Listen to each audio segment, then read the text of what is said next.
রাস ২.৫ ঘন্টার একটা সিনেমা যেখানে দেখাচ্ছে যে মানিকপুরে চক্রবর্তী বাড়ির ছেলে হচ্ছে সুদীপ। সুদীপ বাবুর বউ মারা যাচ্ছে এবং সে নিজের ছেলেকে নিয়ে শহরে চলে আসছে। বেশ কিছু সময় কেটে গেছে এবং ছেলে বিয়ে করে কানাডায় চলে যাবে নতুন চাকরি, নতুন পোস্টে। তো যাওয়ার আগে সে কিছু বিক্রম সে কিছু পুরনো চিঠি খুঁজে পাচ্ছে এবং ও জানতে পারছে মানিকপুরে তার দিদা রয়েছে, তার কাকা রয়েছে এবং অন্যান্য কিছু আত্মীয় রয়েছে। তো ডিসাইড করছে মানিকপুর যাবে বিয়ের আগে। তো মানিকপুর যায়, সেখানে তার দিদার ব্যাপারে জানতে পারে, সেখানে নিজের পৈতৃক জমি জমা বাড়ি সেগুলোর ব্যাপারে জানতে পারে, সেখানে তার আত্মীয়রা রয়েছে, সেখানে একটা যৌথ পরিবার রয়েছে তার ব্যাপারে জানতে পারে, সেখানে সে দেবলীনা চরিত্রের ব্যাপারে জানতে পারে যে ওর ছোটবেলার বান্ধবী। ওখানে কালচারের ব্যাপারে জানতে পারে, ওখানে যে রাস পূর্ণিমা কিভাবে সেলিব্রেট হয় সেটাও জানতে পারছে এবং গ্রামের পুরো অ্যাটমসফিয়ার অ্যাম্বিয়েন্সের ব্যাপারেও জানতে পারছে। তারপর ফাইনালি ও বিয়ে করে কি কানাডা চলে যায় নাকি ও গ্রামেই থেকে যায় নাকি শহরেই থেকে যায় সেই নিয়ে হচ্ছে পুরো গল্পটা। ২.৫ ঘন্টার এই সিনেমা একটা ফিল গুড নস্টালজিক সিনেমা। বাকিটা জানতে হলে আপনারা দেখে আসুন রাস নিকটবর্তী সিনেমা হলে।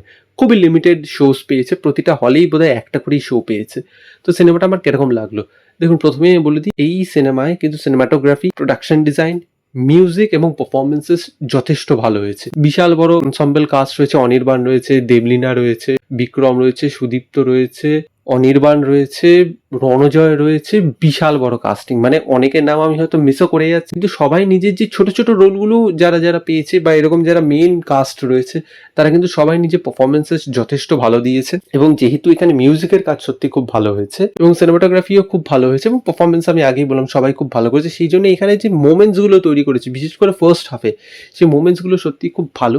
সেগুলো আপনাকে আলাদা রকম একটা ইমোশনাল রাইড দিতে পারে, আপনাকে একটা নস্টালজিক ফিল দিতে পারে, আপনাকে ছোটবেলায় আপনার যে ছোট ছোট দুষ্টুমিগুলো করেছেন, যে কাজকর্মগুলো করেছেন সেগুলোর একটা রিকল ভ্যালু আপনাকে দিতে পারে। এবং এখানে আমি তো বলছি মিউজিকের কাজ খুব ভালো, কিন্তু গানগুলো খুব ভালো কম্পোজ হয়েছে এবং এখানে ওভারঅল প্রোডাকশন ডিজাইনটাও খুব ভালো হয়েছে, খুব অ্যাপ্রোপ্রিয়েট হয়েছে according to the movie and the ambience. সেই জন্য এটা আপনাকে নস্টালজিক ফিলটাও খুব ভালোভাবে দিতে পারে। এবং যেহেতু সব ডিপার্টমেন্ট সিঙ্কে কাজ করেছে সেই জন্য এখানে যে নস্টালজিক মোমেন্টসগুলো তৈরি করেছে না সেগুলো খুব ভালো।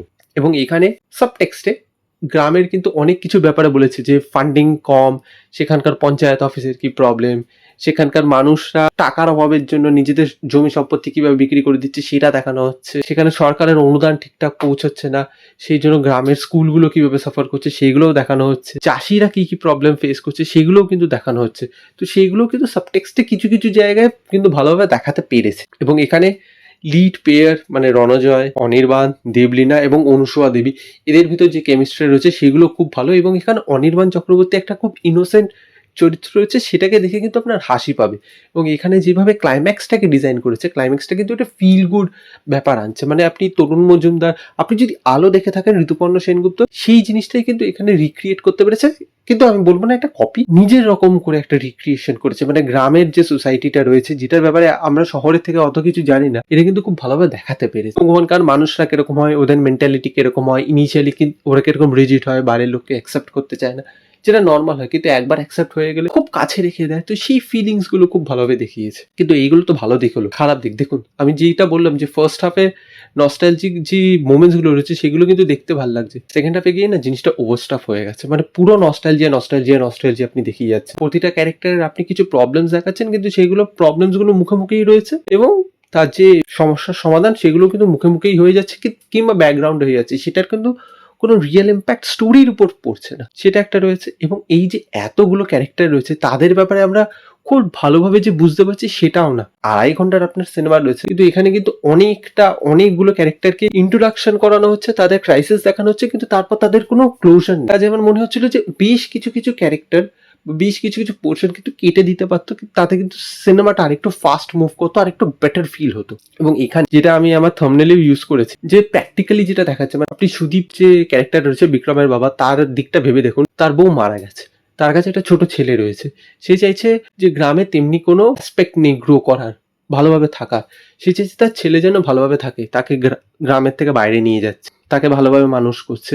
তো সে প্র্যাকটিক্যালি জিনিসটাকে দেখছে, এবার তাকে খুব নেগেটিভলি দেখানো হচ্ছে। আরে কেন, নস্টালজিক ভাবে থাকাই যে জীবন, সেটা তো ঠিক না, তাকেও তো ভালোভাবে জীবনযাপন করতে হবে। সেই জিনিসটা আমার খুব একটা ভালো লাগেনি। আর আপনি এখানে খালি প্রবলেমসই দেখিয়ে গেছেন, গ্রামের লাইফ দেখাচ্ছেন, নস্টালজিক ভাবে দেখাচ্ছেন, ঠিক আছে, তার এটাও দেখান যে বিক্রম হয়তো বায়োটেকনোলজির ইঞ্জিনিয়ার, সে এসে দেখতে পাচ্ছে যে গ্রামে তার অনেক ক্ষেত পড়ে রয়েছে, ও যদি খেতি বাড়ি করে he will be able to almost live at the same level, টাকা কড়ি হয়তো সে সেম লেভেলেই কামাতে পারবে। তো সেটাও তো আপনি দেখাচ্ছেন না, আপনি তো শুধু প্রবলেমটাই দেখাচ্ছেন।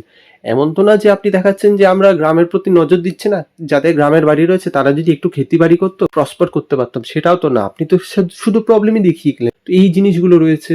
এবং বিক্রম যার সাথে বিয়ে হবে তার পারফরমেন্স আমার খুব একটা ভালো লাগেনি। তো সেকেন্ড হাফে গিয়ে মেইনলি সিনেমাটা খুব স্লো হয়ে যায় এবং এই ইস্যুস গুলো আমার চোখে পড়েছে। এইগুলো যদি বাদ দিয়ে দেন, বিশেষ করে যেভাবে ক্লাইম্যাক্সটাকে ডিজাইন করেছে, একটা ফিল গুড আর ফ্যাক্টর থাকবে, কাজে এই প্রবলেমস গুলো আপনার চোখে তেমনি ভাবে পড়বে না। ইটস আ ডিসেন্ট ওয়াচ, আপনারা চাইলে নিশ্চয়ই দেখতে পারেন। It's a feel good, it's a good movie.